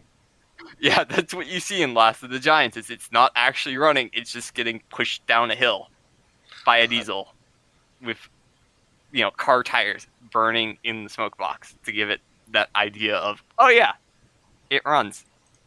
Actually, I wanted to detour real quick for things running. They're trying to restore a Challenger now and a Northern, and they've already got one a Challenger and a Santa Fe. They've already got a Northern.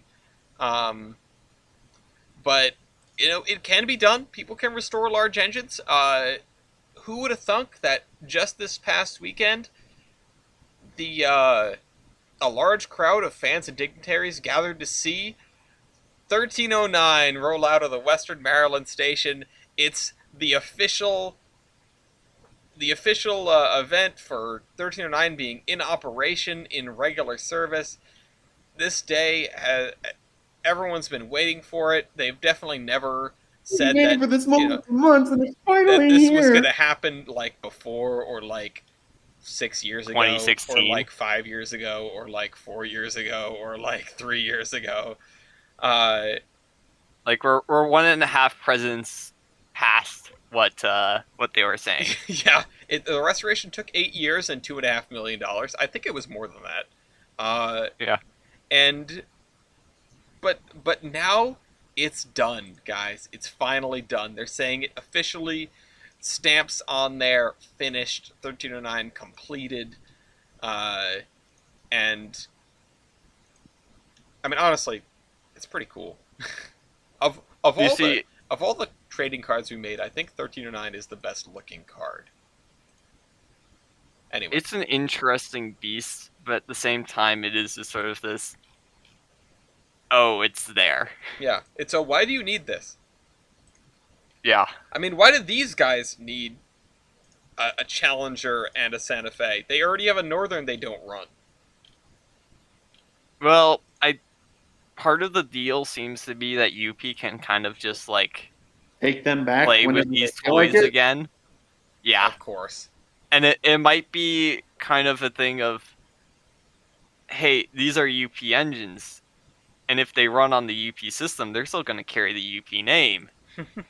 Free publicity, and so it's just going to become a thing of the Silvas group gets free reign because it's ex-UP toys playing on the UP land, Yeah, they're gonna and be PR is best not going friends. to care. Yeah.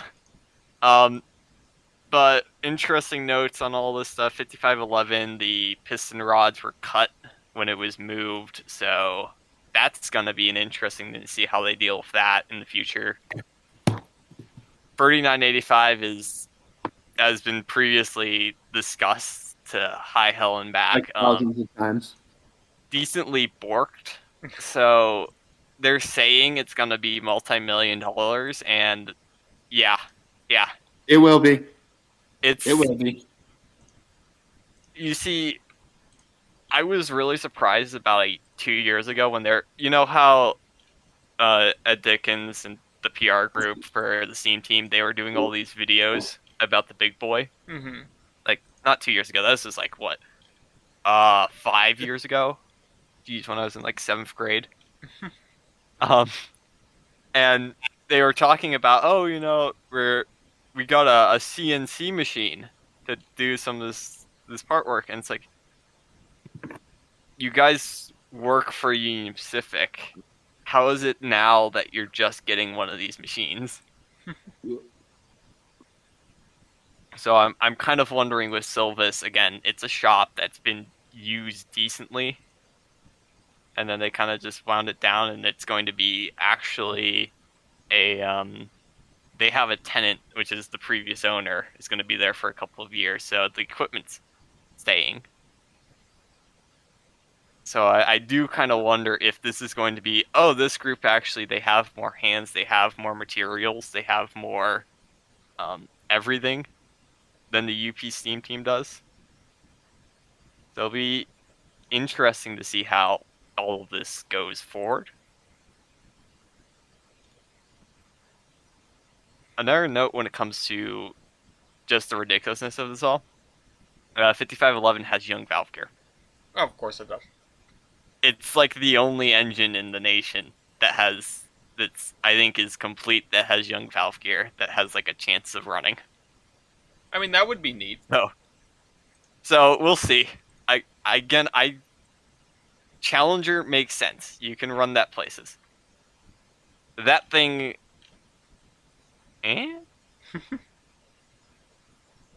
It's it's quite a substantial engine. I flashed a picture of it for a little bit. It is a dopey looking engine. 5511, but Mom's a dopey looking engine. yeah, Jillies. No. you see, Alice, I'm going to have you put this up on the screen just because this is my opinion of what UP's just did. Yeah, I don't want to play with you anymore. They've got their big boy, and that'll be that. They're going to give it to someone else who has money to blow, I guess. I can't wait until 10 years from now or something. We're buying 3985 again, and we're going to restore it. Yeah, 3985 is going to start being. It's going to be like musical chairs.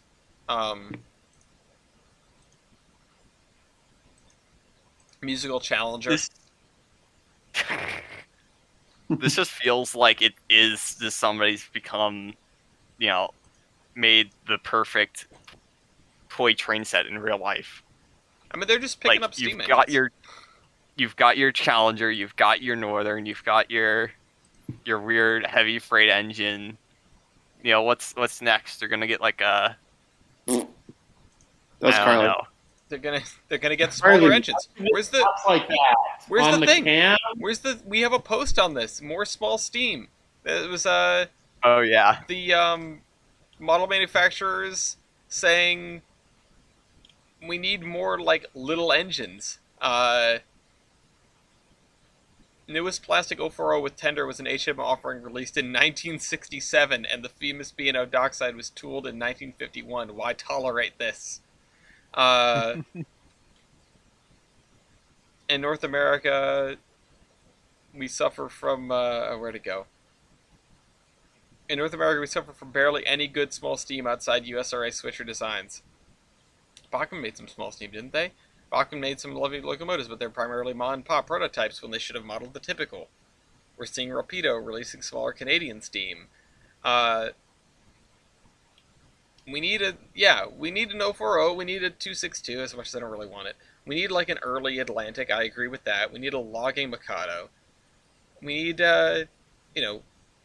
more of the typical small steam. And I think they do too. You know what? They need a yard switcher. These 261 guys, they need to buy a yard switcher. I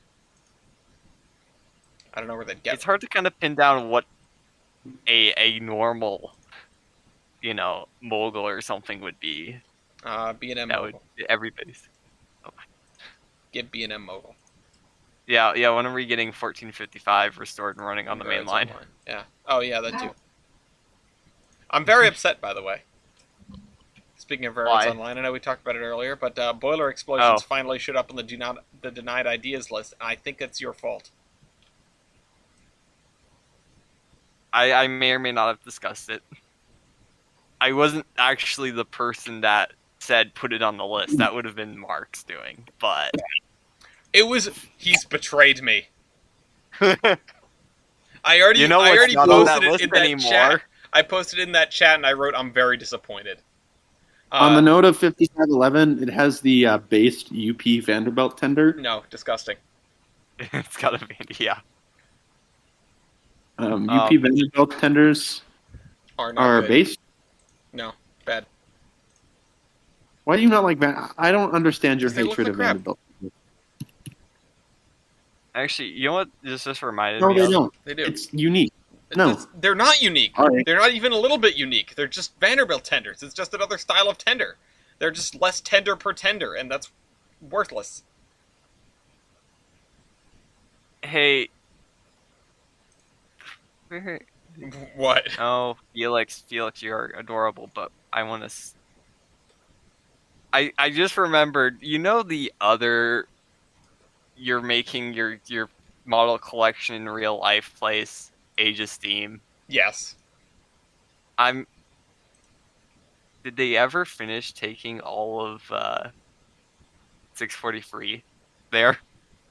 I don't know. That's been years.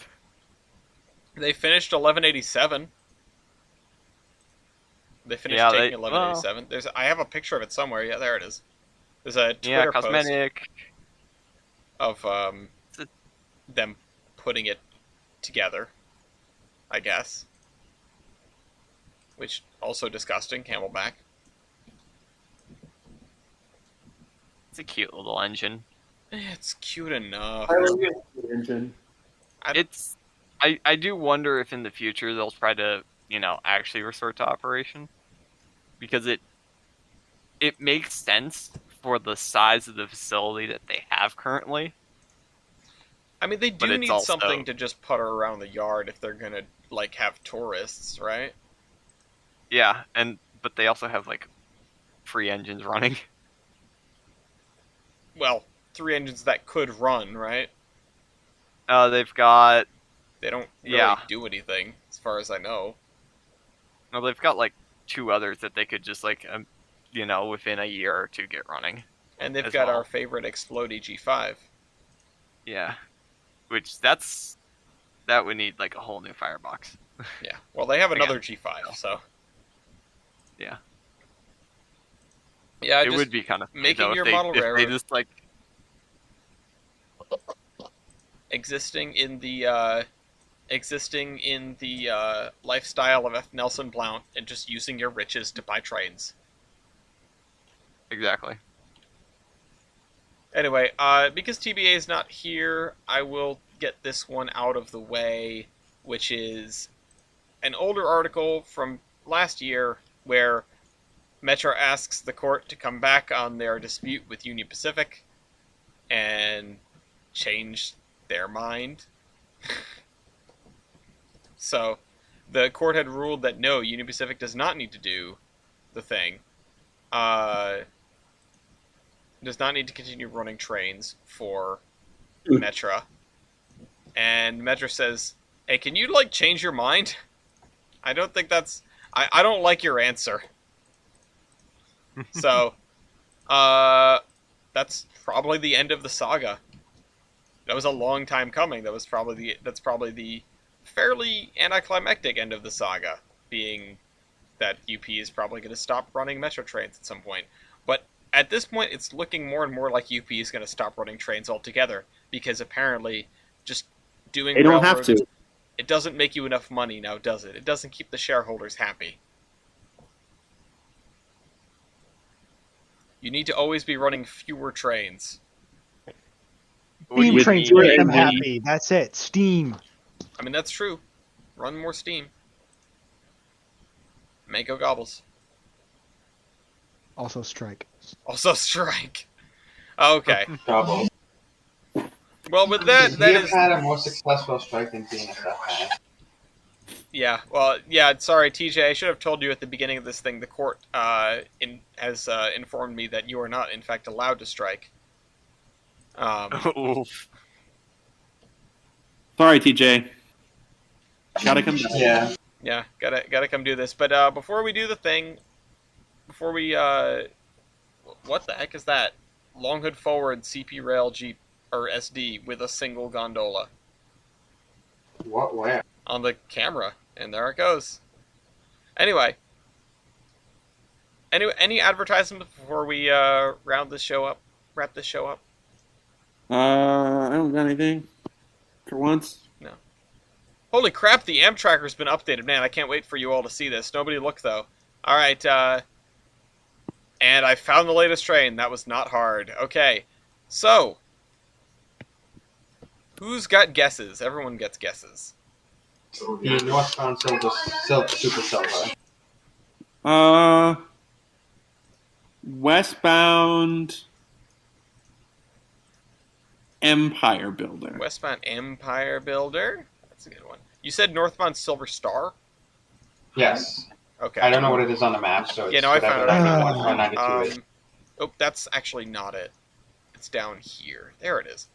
Okay, northbound Silver Star, westbound Empire Builder. Found that one. Tyler? Is there a westbound Chief on There the map? is a westbound Chief. And TJ, you are in fact obligated to do this. I'm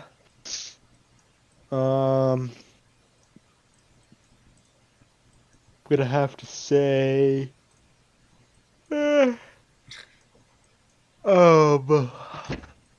Eastbound Chief. Eastbound Chief. Let's start with that. Eastbound Chief is 2 hours and 49 minutes late at Raton, New Mexico. It's Yeah, that actually was close. on Raton Pass right now, between Raton and Trinidad. So that's fun. I wonder if it's going western or not. Hmm? Never mind. Yeah, I mean, it's going north, really.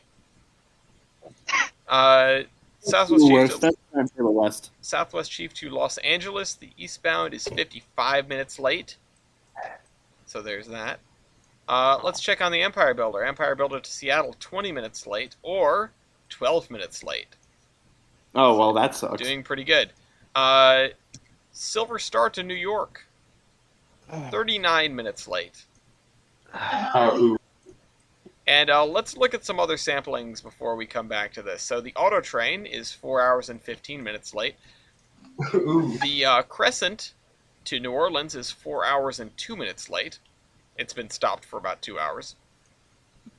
And Where? finally, the big daddy of them all, the Sunset Limited to New Orleans at Lordsburg, New Mexico, is 7.5 hours behind schedule. How the hell did it lose 7 hours? Let's see. It's let's see. It lost 6 hours between Palm Springs and Yuma. Oh, it probably got sidelined. UP probably signed light for the outbound stacks from LA that morning. It had to wait for the part of the movie where they get to the train station and they have the shootout, Yeah, there you go. Yeah. and that happened a little later than usual. So Yeah, it's late. I like that the new map shows all the like on time, late, very late. Yeah, it gives you the quick look of how things are going. Speak, Luke.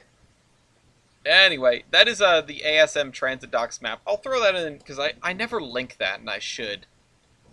So I'll just put that in on the advertisements for people if they want to look over the latest train on Amtrak for themselves. And I guess since TBA isn't here, I'll give East his own spot on the thing. I am the TBA. Yeah, so now you've taken over another person. Which is... I am just all of the horsemen. Yeah, which is concerning. East is very sus today. I am 3 people. We should play Amogus. Anyway, I got the shapeshift and Amogus. O'Gillies. I want to say every single Vanderbilt tender is incredibly based, especially the UP ones. They look really cool, and anyone who doesn't like Vanderbilt tenders is wrong because you guys don't understand superior tender design and flow.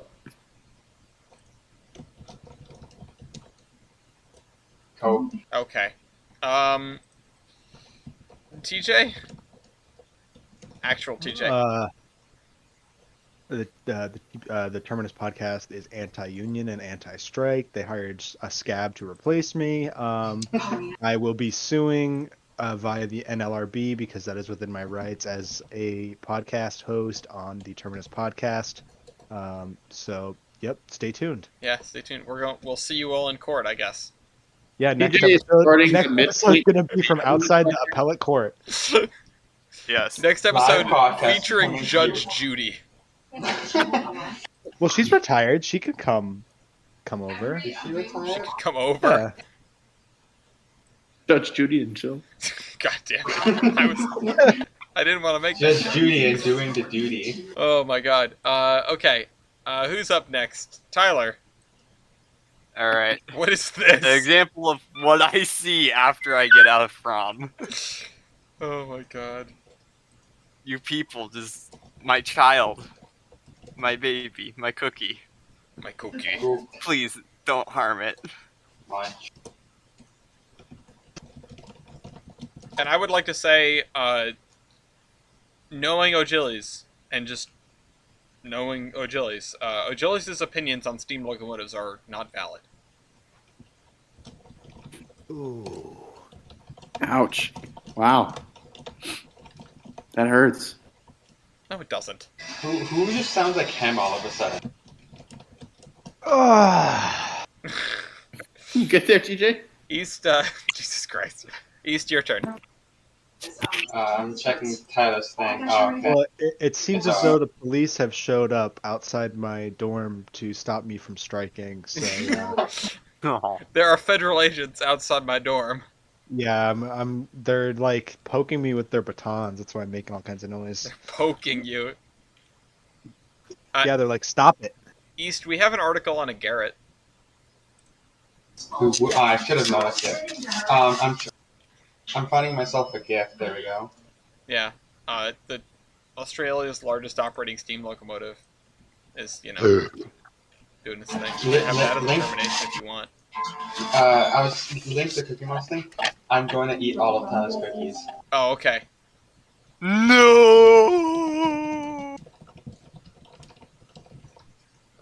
I don't think I can.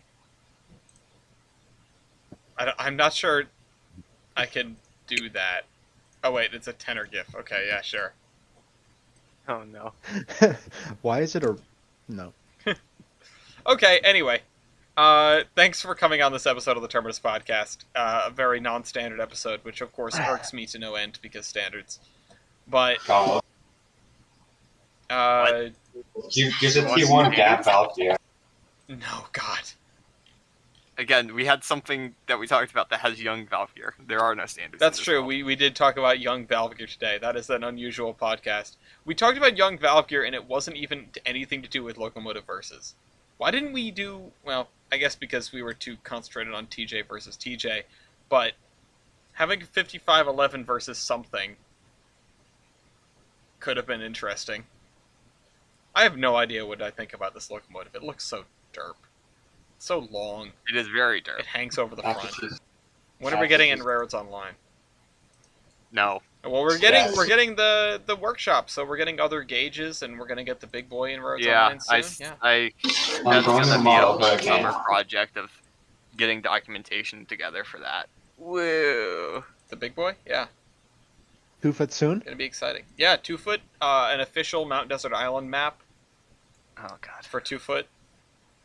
I'm just gonna Hey, get Tyler, like a when are we huge gonna- stream of requests for shit. When are we gonna get Alma sent in RO? Yeah, there we go. We're When are already we gonna starting. get Sheep Scott in RO? Wait a minute, actually, I want to check I something. get like 10 seconds of rest and then immediately.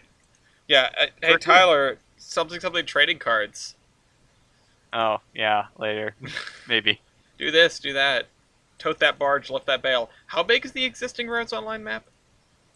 4x4. 4x4. Is it big 4 enough to do kilometers by 4 Edaville? kilometers to 16 kilometers. Okay, so an actual map of Mountain Desert Island would be much larger than that, but definitely feasible.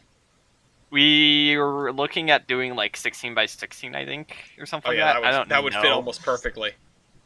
16 It's inches. we're looking at larger maps. I don't know exactly how far we're gonna push it because again, this is we have a setup and we have some stuff, and then it's the for certain sciences, it's you got it to work. Let's deconstruct it and reconstruct it and see how it does work. And then there's coding where it's you got it to work. Don't touch it. Don't breathe on it. Don't look at it. Yeah, don't do anything. Swear to God, like it works. It's good. Just forget about it. Forget it even Random exists. worked. And we're just kind of tempting fate at the moment. Yeah. So a 16 by 16. That would that is. Hold on. I wanna snipping tool this really quick. And that's in kilometers, not miles. Just Oh damn it. Okay, that's smaller then. Well, 16 yeah, miles by 16 miles is almost perfect.